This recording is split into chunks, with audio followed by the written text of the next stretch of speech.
Salut, bienvenue dans cette nouvelle vidéo. Aujourd'hui, on va parler du OnePlus 12, le dernier smartphone ultra haut de gamme proposé par OnePlus. Je vous propose de le présenter, on va bien sûr balayer sa fiche technique, parler de son design. On va bien sûr parler de la partie photo qui est le chapitre le plus important sur ce smartphone. On fera ensuite un petit démarrage et je vous donnerai mon premier avis après quelques jours d'utilisation. Ça reste un produit intéressant, performant avec un placement tarifaire pour le coup plutôt élitiste. On parle quand même de 969 € en prix d'entrée pour 256 Go d'espace de stockage, ce qui n'est pas énorme. D'autres fabricants en effet aujourd'hui offrent plus de capacité de stockage pour des smartphones un petit peu moins chers. Mais encore une fois, le stockage n'est pas le chapitre le plus important sur un smartphone, vous allez le voir.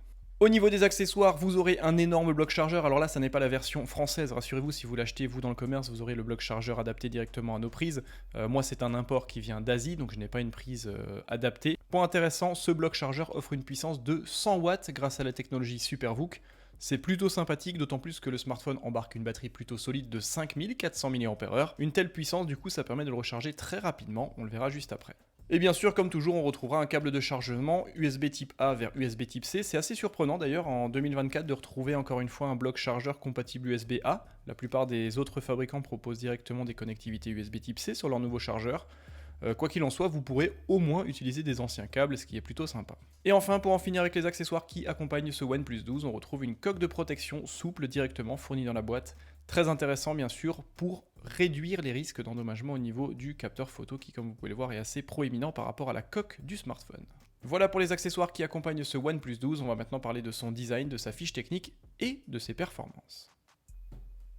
Voici donc le dernier smartphone ultra haut de gamme proposé par OnePlus. Alors pour le coup, la coque arrière, elle est vraiment sublime. Déjà au feeling, c'est super intéressant. Il y a un aspect touché comme ça ultra soft. C'est vraiment très plaisant en termes d'ergonomie, de préhension. Aucune sensibilité aux traces de doigts, à la poussière, etc. C'est un smartphone qui reste tout le temps propre et ça fait vraiment plaisir. Notamment si vous êtes maniaque comme je le suis. Pas d'inscription parasite, rien du tout. C'est vraiment très minimaliste. On voit simplement le logo OnePlus intégré au centre de la coque à l'arrière. C'est vraiment du plus bel effet. Et bien évidemment, on ne peut pas le rater. Dans le coin supérieur de la coque, on retrouve l'intégration de cet énorme module photo qui embarque 3 capteurs photo ainsi qu'un flash LED. Celui-ci est vraiment massif, sincèrement, mais bien évidemment, c'est nécessaire quand on embarque des capteurs qualitatifs avec des longueurs focales intéressantes.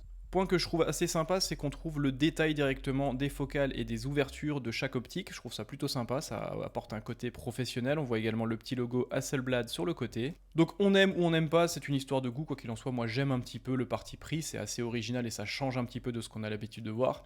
De toute façon, au bout d'un moment, on aura épuisé toutes les possibilités de design en termes de placement de capteurs photo. Donc cela va forcément un jour ou l'autre nous rappeler un autre mobile. Donc je trouve que pour ce coup-là, celui-ci est plutôt réussi. Rentrons dans le vif du sujet avec la partie photo. Le capteur principal est donc un capteur de 50 mégapixels. C'est une optique grand angle de 23 mm avec une ouverture plutôt généreuse à f1.6.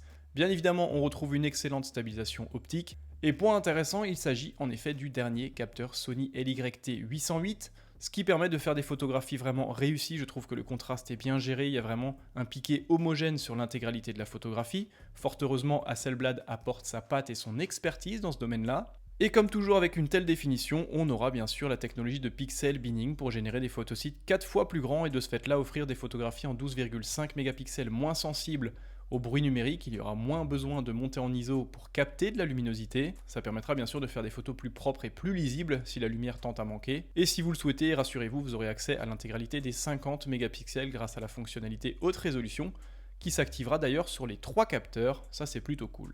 Le deuxième capteur à l'arrière de ce OnePlus 12 est un capteur de 64 mégapixels. Il s'agit d'une focale téléobjectif x3 de 70 mm couplée à une optique à ouverture f2.6 et avec une excellente stabilisation optique encore une fois. On retrouve ce même système de pixel binning pour générer des photosites 4 fois plus grands et du coup offrir des photos nativement en 16 mégapixels, ce qui évitera bien sûr au smartphone encore une fois de monter en ISO et de générer un bruit numérique sur les photographies. Et sur cette focale, vous aurez un zoom numérique maximum de 120 fois. Alors bien évidemment, vous le verrez après, la qualité n'est pas forcément au rendez-vous, mais si on va pas jusqu'au bout des 120 fois, vous aurez quand même des photos assez intéressantes. Malgré un zoom optique limité à x3 seulement, on pourra quand même grappiller encore une fois quelques mètres d'avance grâce à cette technologie hybride qui combine le numérique et l'optique. Le troisième et dernier capteur photo à l'arrière de ce OnePlus est un capteur de 48 mégapixels. Il s'agit d'une focale ultra grand angle de 14 mm, optique à ouverture f2.2, stabilisation électronique uniquement, encore une fois cette technologie de pixel binning.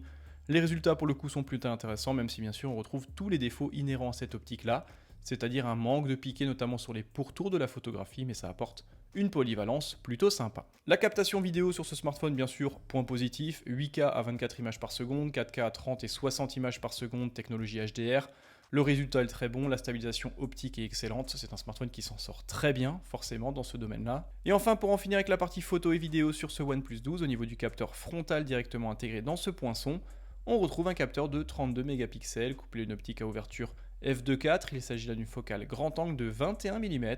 Pour le coup, les résultats sont plutôt intéressants, même si ça manque un petit peu de naturel. Sur les tranches du smartphone qui sont assez fines et bien optimisées, on retrouve bien sûr le bouton de contrôle volume plus et moins avec le bouton de démarrage du smartphone. Au niveau de la tranche inférieure, une grille pour le premier haut-parleur. Rassurez-vous, ce smartphone embarque 2 haut-parleurs compatibles Dolby Atmos. La signature sonore est d'ailleurs très bonne, très immersive. C'est vraiment un smartphone qui s'en sort bien encore une fois dans ce domaine-là. On retrouve la connectivité USB Type C pour le chargement du smartphone, un microphone extérieur et enfin le tiroir nano SIM dans lequel on pourra mettre 2 cartes nano SIM compatibles 5G. Petit bémol, il n'y a pas de possibilité d'étendre la mémoire de stockage qui de base sera de 256 ou 512 Go en fonction de la version choisie. Au niveau de la tranche opposée, on retrouve simplement un petit sélecteur de profil audio qui est vraiment bien intégré avec un petit traitement et un petit moltage comme ça que j'aime beaucoup. Et au niveau de la tranche supérieure, on retrouvera encore une fois un port infrarouge, on retrouvera également un microphone extérieur et dans la tranche, on retrouvera le second haut-parleur stéréo compatible Dolby Atmos. Au niveau des performances, on retrouvera bien évidemment le dernier processeur Qualcomm Snapdragon 8 Gen 3. Vous aurez le choix entre 12 ou 16 Go de RAM, 256 ou 512 Go d'espace de stockage sans possibilité d'ajouter une carte microSD. La partie graphique est gérée par le GPU Adreno 750 et ce smartphone tourne nativement sous Android en version 14 avec une surcouche maison OxygenOS 14.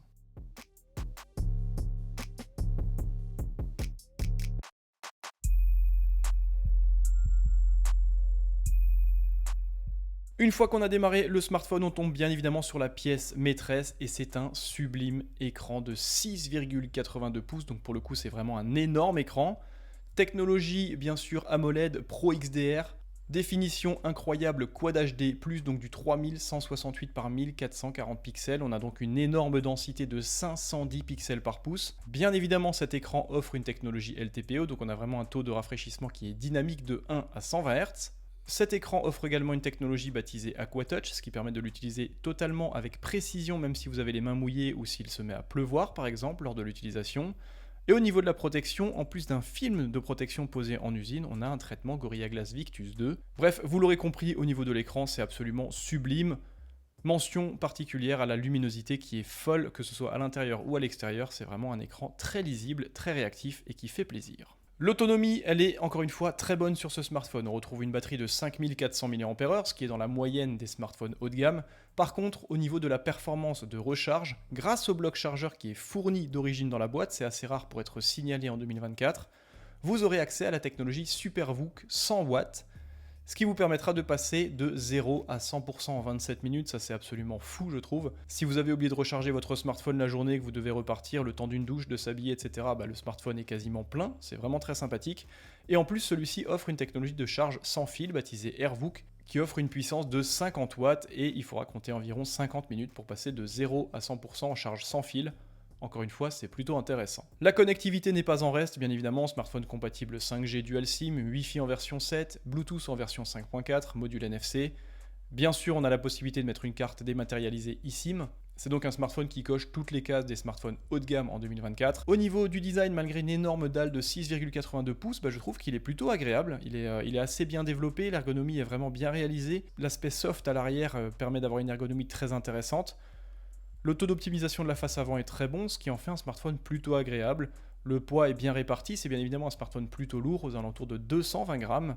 Mais je trouve que son design est quand même un point fort sur ce produit, malgré une énorme diagonale. Au niveau de la protection, on pourra simplement reprocher une utilisation d'une certification IP65 pour l'étanchéité, ce qui est peu pour un produit ultra haut de gamme comme celui-ci.